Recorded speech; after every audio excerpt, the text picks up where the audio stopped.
Ma'am, we need to talk about the stolen watches. I'm sorry, stolen watches? I don't understand. The ones you sold last week. We have the text. There has to be some kind of mistake. I've worked Turn here around, for... put your hands behind your back now. Please, not in front of my clients, officer. My father opened Harrington and Cole in 1962. I was 7 years old. I used to sit behind the counter on a stool he kept there for me, watching him polish the display cases before the store opened every morning. He told me that everything in this business came down to one thing: trust. Not the watches, not the inventory, not the location on Peachtree Road. Trust. The kind that takes decades to build and seconds to destroy. When Vanessa Ellison walked into my store to interview in 2013, I knew within 20 minutes she was the right person. 7 years of luxury retail experience, a business degree she had earned while working full-time, the kind of warmth with customers that you cannot teach. I hired her on the spot. 11 years later, sitting in a federal courtroom, I looked at her directly and said what I needed to say. I would have given you anything. You were family. She did not respond. She sat at that table in her navy suit and she did not respond. 47 watches. $2.3 million. 63 years of my family's integrity. Gone in 3. What Gerald Harrington described in that courtroom victim impact statement was the end result of a theft operation that had been running inside his store for 3 years, engineered by the one person who had complete knowledge of every vulnerability in the system, complete access to every piece of inventory, and complete confidence from the owners who had trusted her like a daughter. Her name was Vanessa Denise Ellison, 38 years old, store manager of Harrington and Cole Timepieces in Buckhead, Atlanta. The first black woman to hold that position in the company's 63-year history. Between November 2021 and February 2025, she stole 47 watches from the boutique's inventory, sold them through a network of underground collectors across 6 states, and moved $2,300,000 in cash through a burner phone she kept hidden in a Birkin bag. She documented every transaction herself, serial numbers, dates, amounts, in a hidden photo album disguised as a calculator app on that same phone. Prosecutors would later call it a self-created evidence file. Vanessa Denise Ellison was born March 14, 1987, in Macon, Georgia. Her father was a shift supervisor at a textile plant. Her mother was a receptionist at a dental office. 3-bedroom ranch house on the east side of town. Nothing fancy, but it was theirs. From an early age, Vanessa was drawn to beautiful things. She spent hours at the library flipping through copies of Vogue and Architectural Digest. She didn't want to just look at that life. She wanted to live it. Her parents scraped together enough money to send her to Mount DeSales Academy on a partial scholarship.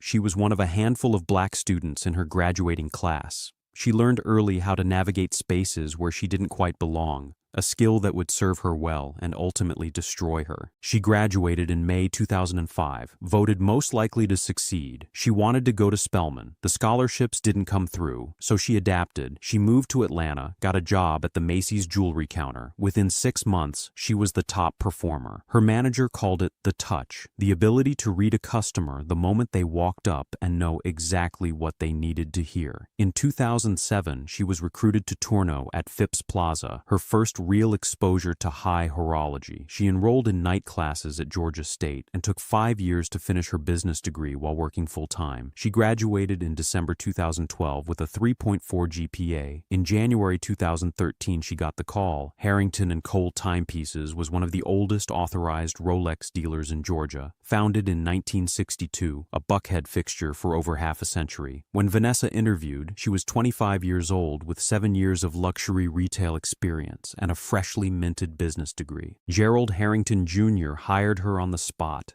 $52,000 a year plus commission. Within 18 months, she was the top producer. She built relationships that lasted years. She remembered birthdays, anniversaries, children's names. She sent handwritten thank you notes after every purchase. In 2015, Gerald promoted her to assistant manager. In 2017, she became store manager, the first black woman to hold that position in the company's history. By 2019, her compensation had climbed to $147,000 a year, plus a company car and expense account. Her 2020 performance review, written by Gerald himself, Vanessa is the future of this company. She had a condo in Midtown, a leased BMW, a closet full of designer labels. She sent money home to her parents every month. By every appearance, Vanessa Ellison was living the American dream. But beneath the polished exterior, she had begun calculating something else entirely. To understand what Vanessa stole and how she did it, you have to understand how a boutique like Harrington and Cole operates. The store occupied a prime corner on Peachtree Road in Buckhead. At any given time, inventory held between 180 and 220 pieces. Total retail value between $8 and $12 million. Every watch carried a unique serial number registered with Rolex Corporate. In theory, every piece was tracked from arrival to sale. Physical inventory counts were conducted quarterly by ownership. Between those counts, day-to-day management fell entirely to one person, the store manager. 3 processes created the opportunities. Memo, logging a piece out for a client to view at home. Trade-ins, when clients upgraded to a new model. Returns, a 14-day window for a piece to go back into inventory. Each process required documentation. Each process was controlled entirely by the store manager. Vanessa had the combinations to both safes, the keys to the vault, administrative access to the inventory system. She could log pieces in and out without oversight. She could mark a watch as on memo and never return it. She could accept a trade-in and make it disappear. Gerald Harrington was 74. He visited the store twice a month. Neither he nor his son questioned Vanessa's reports. Why would they? She had been flawless for 11 years. One more detail. The surveillance system had 14 cameras and 30 days of footage retention. After 30 days, recordings were automatically deleted. She knew the cameras, she knew the blind spots, she knew the retention schedule, and she used every single one of those vulnerabilities. The first theft happened November 9, 2021. A client named Howard Beasley traded in his Submariner date toward a new Sky Dweller. Vanessa processed the trade-in at $9,200. The paperwork was clean. The Submariner was logged as awaiting reconditioning. It never went to reconditioning. That night, Vanessa retrieved the watch from the back office safe. She photographed the serial number. She wrapped it in a microfiber cloth and walked out. 2 weeks later, she sold it to a private collector in Decatur for $12,500 cash. No paperwork, no receipts, just an envelope and a handshake. She told herself it was a one-time thing, a loan to herself. She deserved it. She did it again. December. A GMT Master 2, the Pepsi bezel, logged out on memo, marked as returned by client 2 weeks later. The watch never went back into inventory, sold for $38,000. By the end of 2021, she had moved 3 pieces, $61,000 cash, kept in a safe deposit box in Decatur. The method evolved. She learned to space out thefts, never more than 1 every 3 weeks. She learned which pieces carried the highest demand in the secondary market. She timed moves around quarterly inventory counts. She kept records in a hidden photo album disguised as a calculator app. 47 screenshots of serial numbers, each one dated. In April 2022, she met Damon Pritchard at a charity gala, a real estate investor from Miami, vintage Patek Philippe on his wrist. Vanessa mentioned casually that she sometimes had access to pieces that never made it to the showroom floor. "I know people who would be very interested in that," he said. 3 weeks later, she sold him a Daytona for $32,000 cash. He connected her to a network of collectors across 6 states: Atlanta, Miami, Houston, Dallas, San Francisco, Los Angeles. Men who paid cash and never asked questions. The operation scaled rapidly. 2022, 11 watches, $380,000. 2023, 19 watches, $890,000. 2024, 17 watches, $1,030,000. Total, 47 pieces. $2.3 million. The signal messages between her and the buyers documented everything in the network's own coded language. Blue for Submariners, red for GMTs, gold for day dates. Have a 126710 BLNR, perfect condition, $38,000. Done. Saturday pickup, use the back entrance, 2 p.m. cash only. You're the best, V. Nobody else moves pieces like you. She kept most of the money carefully. A handbag here, a vacation there, nothing that would raise eyebrows. She continued sending money home to her parents, telling them she had received another raise. One sales associate named Brianna noticed that high-demand pieces seemed to disappear before waitlisted clients could be contacted. She mentioned it once. Vanessa smiled and said it was a supply chain issue. Nothing to worry about. Brianna never mentioned it again.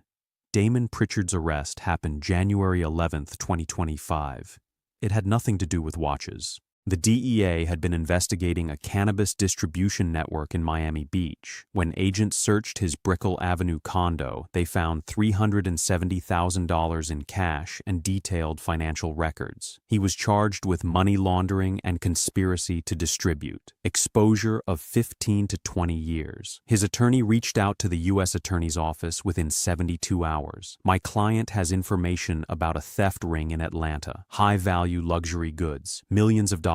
He's prepared to cooperate fully. Damon gave them everything. Names, dates, amounts, screenshots of Signal conversations going back 3 years. 14 buyers, all connected to a single source. A woman named Vanessa. The FBI contacted Rolex Corporate. Serial numbers were cross-referenced against secondary market databases. Within 2 weeks, 23 missing pieces had been confirmed, all traced to Vanessa Ellison's credentials. On February 18, 2025, federal agents executed a search warrant on her Midtown condo. They found the burner phone in her Birkin, 2,400 Signal messages. They found the hidden photo album, 47 screenshots of serial numbers. They found $47,000 in cash under her bed and 3 unworn watches in her parking garage storage unit. The rest was gone. March 14, 2025, a Tuesday, 11:23 in the morning. Vanessa had arrived at 9:45 as she did every day, parked her BMW, disarmed the security system, welcomed 2 customers during the first hour, gracious, professional, warm. At 11:21, 2 men in suits entered through the front door. She recognized the type immediately. Ms. Ellison, we need to talk about the 47 watches. Her smile held for 2 seconds. I'm sorry, 47 watches, I don't understand. The ones you sold to Damon Pritchard, the ones that never made it back to inventory. We have the texts. The showroom went silent. There has to be some kind of mistake. I've worked here for 11 years. Turn around. Put your hands behind your back, please. Her voice cracked. Not here. Not in front of everyone. The detective reached for his handcuffs. Vanessa turned slowly. The Rolex on her wrist, a stolen date just, caught the light from the chandelier above. She was processed at the FBI field office on Century Parkway. Fingerprints. Mugshot, orange jumpsuit.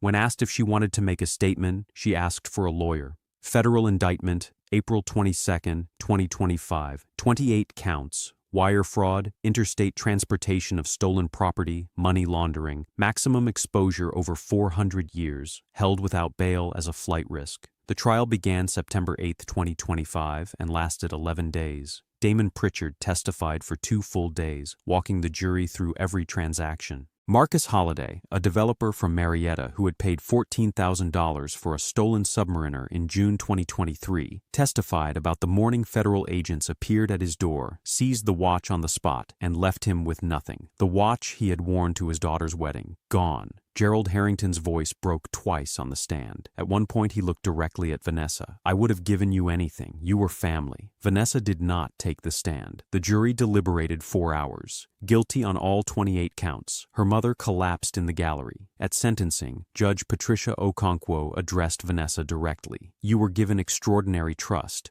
Keys to the vault, access to millions, the complete confidence of a family that treated you as their own, and you exploited every single privilege for personal gain. She paused. This was not desperation. Your salary was $147,000. You wanted for nothing. This was calculation, sophistication, breathtaking arrogance. You documented your own crimes. You believed you were smarter than everyone around you. The judge folded her hands. You were wrong.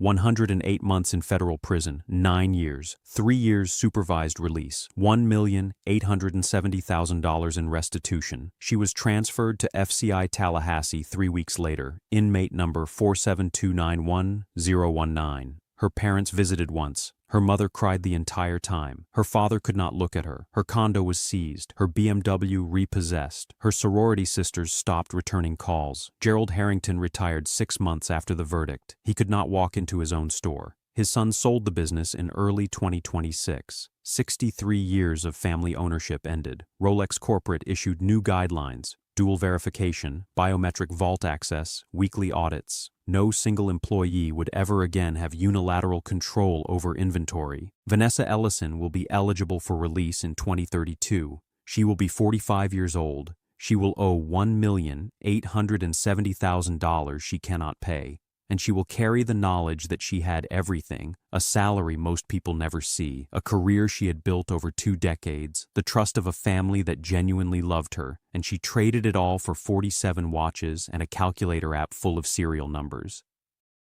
My father used to say that a watch is not just a timepiece, it's a promise, something you give someone to mark the moments that matter, a wedding, a graduation, a retirement, the days that deserve to be remembered. Every watch that came through our doors over 63 years carried one of those moments with it. That's what we were selling, not the steel, not the movement, the meaning. Vanessa understood that better than almost anyone I have ever met. She could look at a customer and know in 30 seconds exactly which watch belonged on their wrist. She understood why people came to us and what it meant to them. That's what makes it so difficult. She didn't just steal inventory, she stole the trust that made everything we built possible. The trust my father established in 1962 and that I had spent my entire adult life protecting. She knew exactly what she was taking. That's the part I cannot forgive. Not the money, not the watches, the knowing.